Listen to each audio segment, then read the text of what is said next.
President Ilir Meta, Prime Minister Edi Rama, Parliament Speaker Gramoz Rucci and 1 hour later the opposition leader Lulzim Basha all paid tribute to the Mother Albania monument at the Martyrs Cemetery in commemoration of May 5th. The euro has continued its downward trend in value against the Albanian lek, with the €1 now being exchanged for 127.3 lek, reaching the lowest levels for a decade. Greek Foreign Minister Nikos Kotzias talks with optimism about the negotiations with Albania regarding the maritime agreement and other pending issues between the two countries.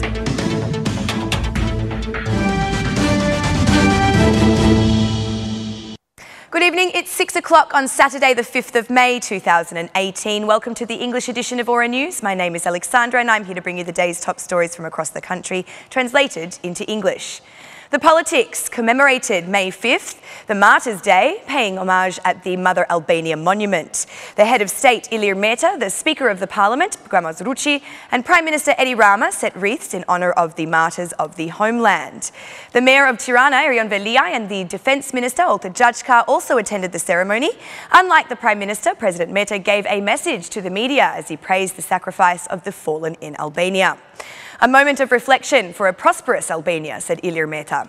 After the Prime Minister and President left, those who remain nostalgic for the Labour Party and former dictator Enver Hoxha arrived at the Martyrs Cemetery. This moment happened to coincide with the arrival of representatives of the Democratic Party who were going to pay homage in honour of May 5. The situation became tense and brought the revolt of the former politically persecuted, resulting in physical clashes with the communists, which involved even young people from the Youth Forum. The situation calmed down with the intervention of state police shortly before the arrival of Lulzim Basha, who stated that the DP would legally ban the symbols of communism.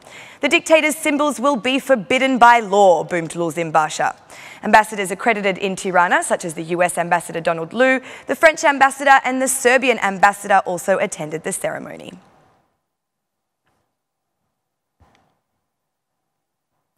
Interior Minister Fatmir Jafai attended the ceremony for the Day of the Homeland's Martyrs, organised at the Security Academy today to commemorate May 5th.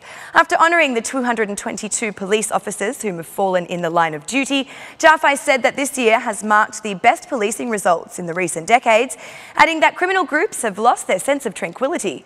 We are in a situation where criminal organisations have lost the sense of ease and convenience of conducting criminal business in the country, said Fatmir Jafai.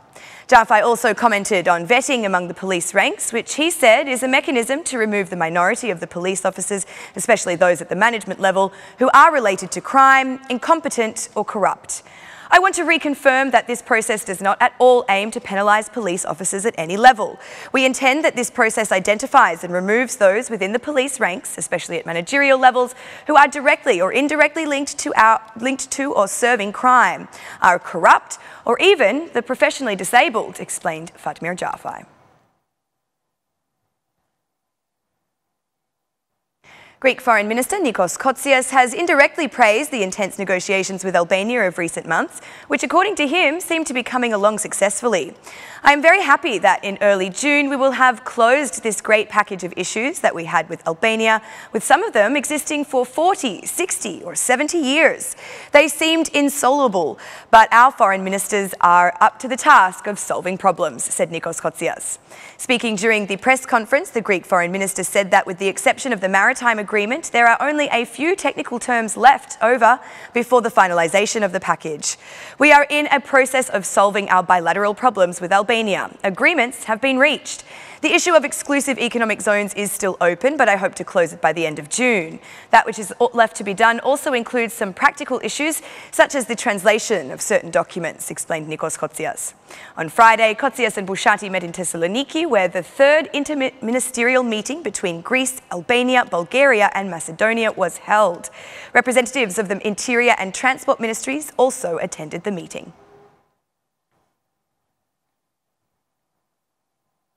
All officials who do not respond to the problems and denunciations of citizens will be asked to leave.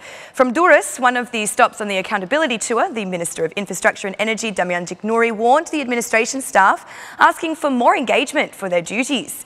Officials who do not respond to people or who have become a problem for them need to leave. In cases where the administration has closed the doors and is not reacting, we are obliged to take measures. Let it be an example for others, because there are people who can do the job better, said Damian Jignouri. The Minister of Infrastructure also talked of two important projects for Durrës, saying that they will start soon. The deepening of the Port of Durrës will begin. The project to connect Tirana and Durrës with a modern railway also starts soon. Tirana and Durrës are becoming a bit like a big city with improved levels of communication, and now this railway, which comes at an investment of nearly 90 million euros and will be in a functional condition in just 2 years, said Damian Jignouri. Among others, Minister Jignouri said that the government has achieved concrete results in these 6 months, deserving the positive recommendation from the European Commission to open negotiations. One of the most important developments in this period, according to the minister, is the implementing of vetting, with the aim of guaranteeing a justice system that will serve citizens. Meanwhile, Mayor of Durrës, Vanjush Darko, also demanded more engagement from local leaders if they want to stay in office.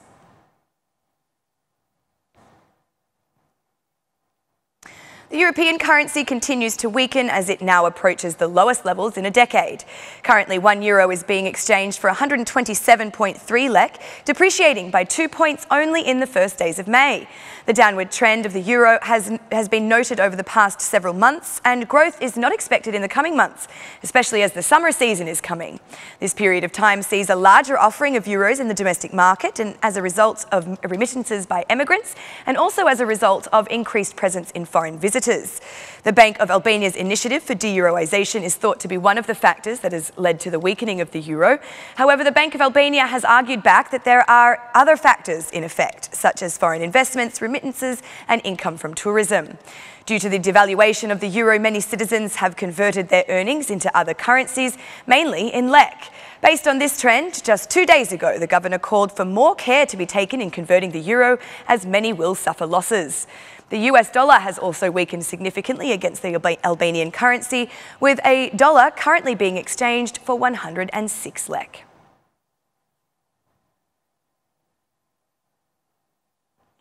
The list of medications for which one can receive a reimbursement has now enlarged, thanks to the addition of a further 36 types of drug. The list now provides a total of 563 medications. Having not been reviewed for the past 2 years, pharmacies, patients and doctors refer to the 2016 list. This means price fluctuations were not being considered, arising either from the market or the euro exchange rate. For the first time, Herceptin, a brand of drug used to treat tumours, has been added to the list of reimbursable medications. This particular drug is costly for patients and has been lacking from hospital inventories. Other medications added to the list include treatments for advanced breast cancers, cardiovascular diseases, thrombosis, pulmonary diseases, Parkinson's disease, hepatitis C, leukemia, diabetes and psychic disorders. Of the newly included medicines, 16 are the primary option for treatment, with the others being presented as alternatives. The budget for the reimbursements for 2018 is 10.4 billion lek. Pricing regulations set the profit margin at 8% for wholesalers and 24% for retailers. The new list has been published in the official notebook, but has not been submitted to pharmacies, and no new contracts with the Healthcare Obligatory Insurance Fund have yet been signed. And that's the news across the country today. Thank you for watching our English edition this evening, and be sure to join me again every Monday to Saturday at 6 p.m. for the latest news from Albania. Once again, on behalf of Aura News, thank you and have a lovely weekend.